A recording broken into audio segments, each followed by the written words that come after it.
shoutout sa inyo. Andito po ako ngayon sa farm ng aking tatay Melchor de Vera Senior. Ito guys, dito kami lumaki, kung saan kami pinanganak guys. Dito rin ko nagpunta sa school nag-aaral pa ako ng high school dito guys. Ditong daan hula pa dito yung bahay. Ito guys, dalawa yung bahay ng mama ko. Ito yung second house ng mother ko. So, ito siya guys. So guys, ito po ang palay.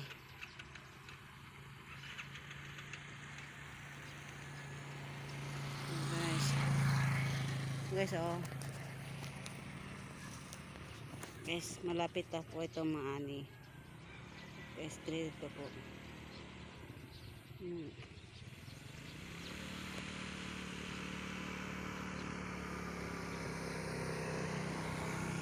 Doon kami nag-aaral.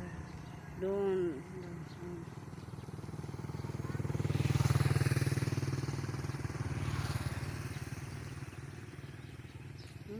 Ito guys, ito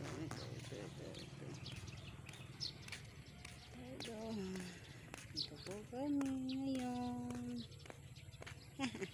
Shout out, oh, bye.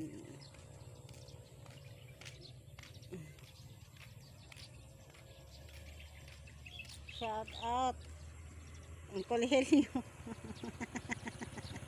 Shout out Uncle Helio. Usa ba ka nagkakay? Okay guys, ini diri mi nagdako sa basakan. Yung mga bata ko sa una guys, diri mi magtaktak sa yuta guys. Kung kisa naka puyo ang yung lugar guys. Basakan ang nadakan. Ni dito guys, puro basakan. Ina. Gikan diri guys dito sa Tumoy. 8 hectares ang basakan sa akong papa guys. Tara, way labot ni guys at papa dito sa salon. Ting ting ting.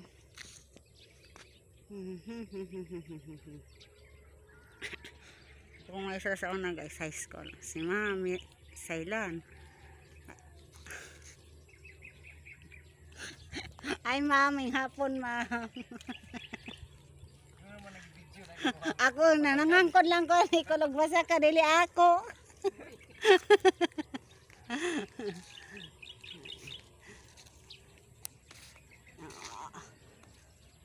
Shout out.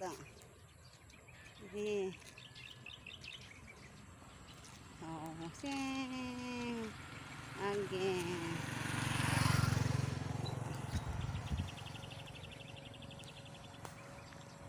Hilaw pa.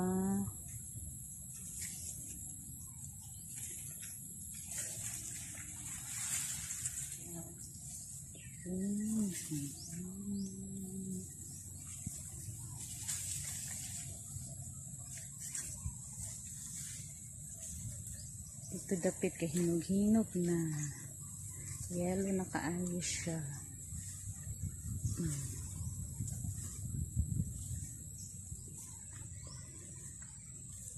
Lapit na ang ating harvest.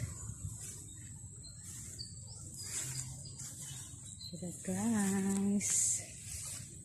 Diba?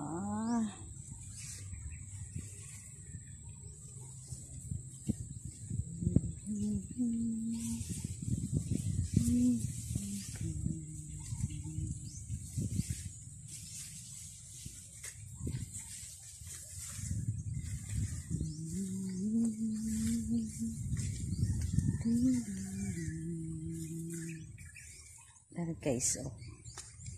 Hinog na kaayos guys.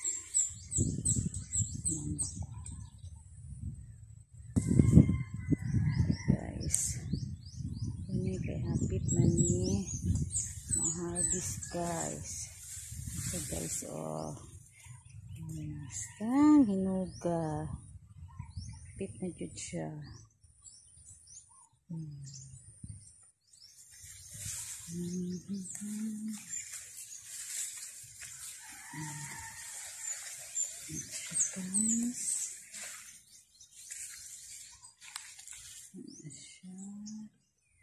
Palubog na ang araw, guys. Hapon na jud.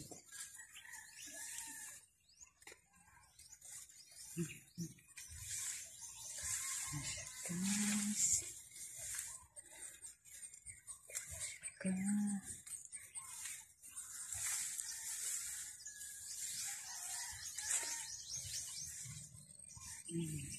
So guys, ang sunset guys. O tanawa guys. Kanindot sa sunset. Mga naghatag og kainit og kaigang diri sa among lugar. Ang sunset palubog na. Ano humay? Oh. Hinog na. Kapit na siya mahinog guys. Tuyo ko na to ni.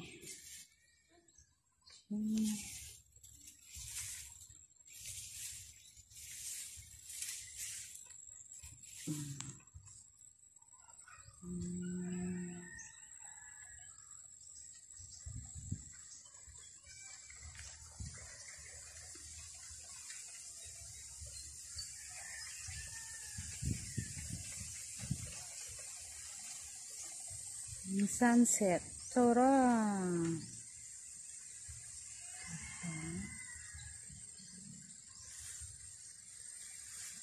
Tara mong balay guys.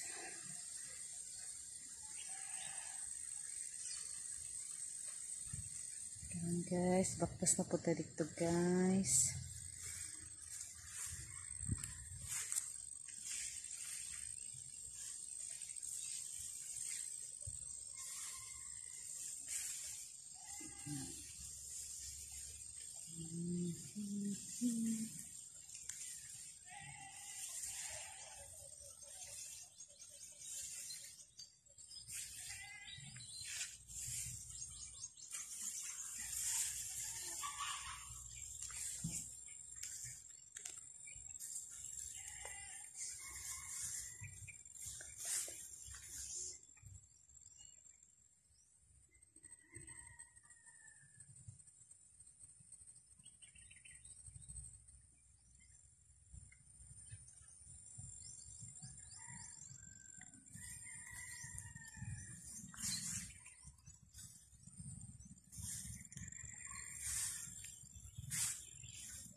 sunset, guys.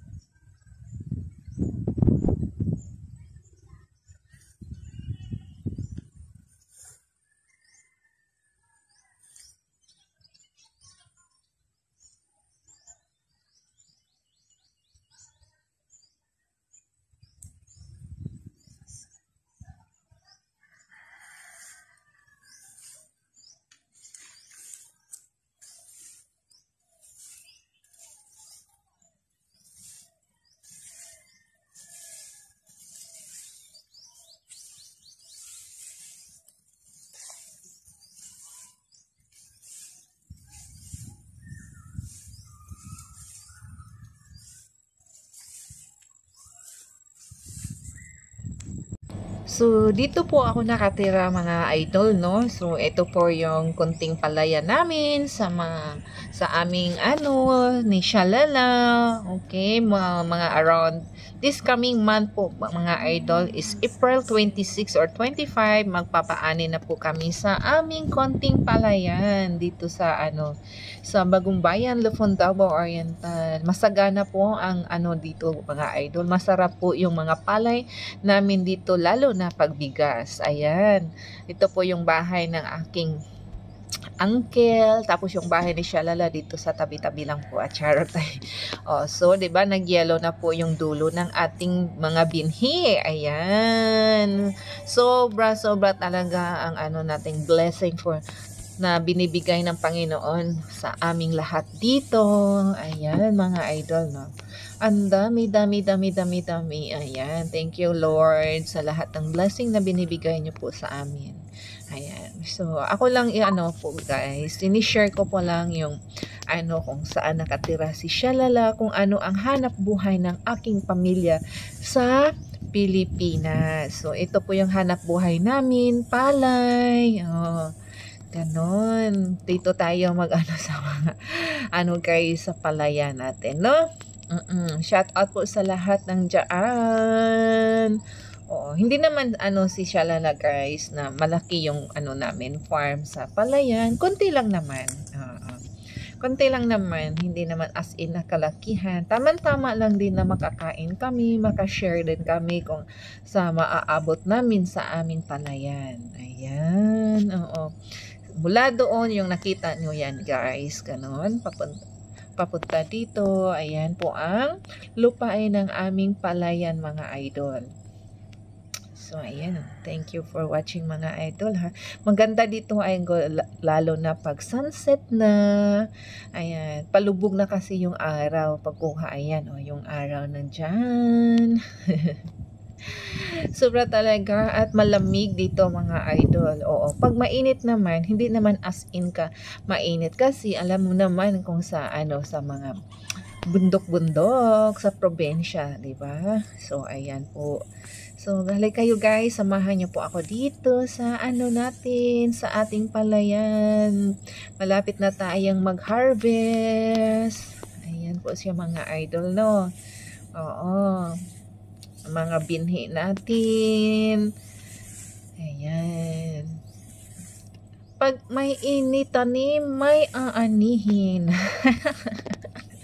O naman talaga. Pag may tinatanim at may tiyaga. Tiyaga lang din. Darating ang araw na ilang buwan ba yung mga nyo, inaalagaan nyo. Mahalin natin lahat ng mga natin, mga pananim. Kasi ang biyaya niyan ang ibalik sa inyo doble-doble. Ayan po sila, mga idol. Ganon. Yan lang po ang ni Shalala sa bundok. Ng pamilya ko. Diyan kami nakapagtapos sa pag-aaral dahil sa palayan. Ayan. Lahat kaming magkapatid. Yung father namin, farmers. Farmers yung hanap buhay ng aking mga magulang. Ayan. Thank you kayo sa lahat ng walang pagsawa niyong pagsuporta kang Shalala, mga langga, ha. Thank you so much. Binhi ka man o watermelon, yon ang hanap buhay namin sa Pilipinas. So ayan. Yung ano dyan, oh, yan. Punong mangga din yan, guys. Oo, punong mangga. Ang daming punong mangga dyan. Doon naman sa kabila, guys, may mga marang doon. Tanim ng kapatid ko na si Melchor. Shout out po sa iyo, brother. Ayan. Oh. Shout out sa lahat ng mga ano ko dyan, ha. Tabi-tabi lang po. Ayan, makikita nyo dyan, guys. Dito naman na banda is ano yung may ano tayo dyan, bamboo tree. Tapos ayan po yan, guys. Oh, ayan, ito. Mango po yan. Oo, mango. Tapos dito naman po, guys, is bahay ng mga pinsan ko. Ayan. Tapos dito banda, yan. Hanggang doon, ayan, nakita nyo yung bamboo na yan. Tapos, ayan. Ayan. Oo. Dahan-dahan lang tayo. Ganon. Oo. Tapos, pabalik na tayo. Pabalik na tayo, mga idol. Oo. Balik na tayo. Kita nyo na. Yellow na po ang dulo ng ating mga binhi. Ayan. May ladybug pa. Oo. Yung last year, guys, Diyos ko po, sakit sa dibdib, pero wala tayong magagawa. No? Yung nakaraang harvest, Diyos ko po, may sakit po yung mga palay. Hindi lang po kami ang naapektuhan, kundi lahat ng mga farmers ng palayan. So, ano talaga, guys, nagkasakit yung mga palay namin. Oo. Buti na lang sa amin, sa awa ng Diyos, may na-harvest pa kami. Yung iba nga, nakaabot ng 4 na hectares. Ilan lang sako ang nakuha. May 8 sako, ganun. Sa awa ng Diyos, nakakuha man kami, nakaabot pa kami ng 40 plus na sako. Oo. Sa awa ng Diyos, blessed pa rin, no? Sa katagal-tagal nga na nag-farmers yung tatay ko, yon pa ang first namin nga, talagang talaga yung talay, guys, nagkasakit talaga, grabe. Oo. Pero okay pa rin, bumabangon pa rin lahat tayo ng mga farmers, no? Ang cute naman! Ang cute ng guys, insekto. O, diba? So, harvest time na po tayo, guys, sa susunod na araw. So, yan lang po ang aking munting isi-share ko po sa inyo sa aking bukirin ni Shalala. Charot eh. Bukirin talaga Shalala. Oo. Maganda talaga, guys, ang palay sa banay-banay. Banay-banay na mga palay. Sobra. Oo. Sobra talaga. Ang sarap, diba? Malamig, guys, pag ganito ng mga oras, mag-sunset na. O, diba? Ang ganda. Talagang makakamiss ka talaga. Oo, kahit anong mo dito na sa ibang bansa, di ba? Uuwi talaga si Shalala dyan sa Pinas. Kasi ang Pinas lang ang makapag talaga sa atin. Kahit anong hirap natin, basta magsama-sama lahat ng pamilya. Ayan po yung bulaklak sa basakan. Kung sa Bisaya pa, bulaklak sa basakan. Oy, ganon. So, ganon lang po siya, mga langga, no? Ayan po yung bamboo. Ang daming bamboo namin doon. So, thank you for watching. Don't forget to like and subscribe. Bye-bye. See you in my next vlog.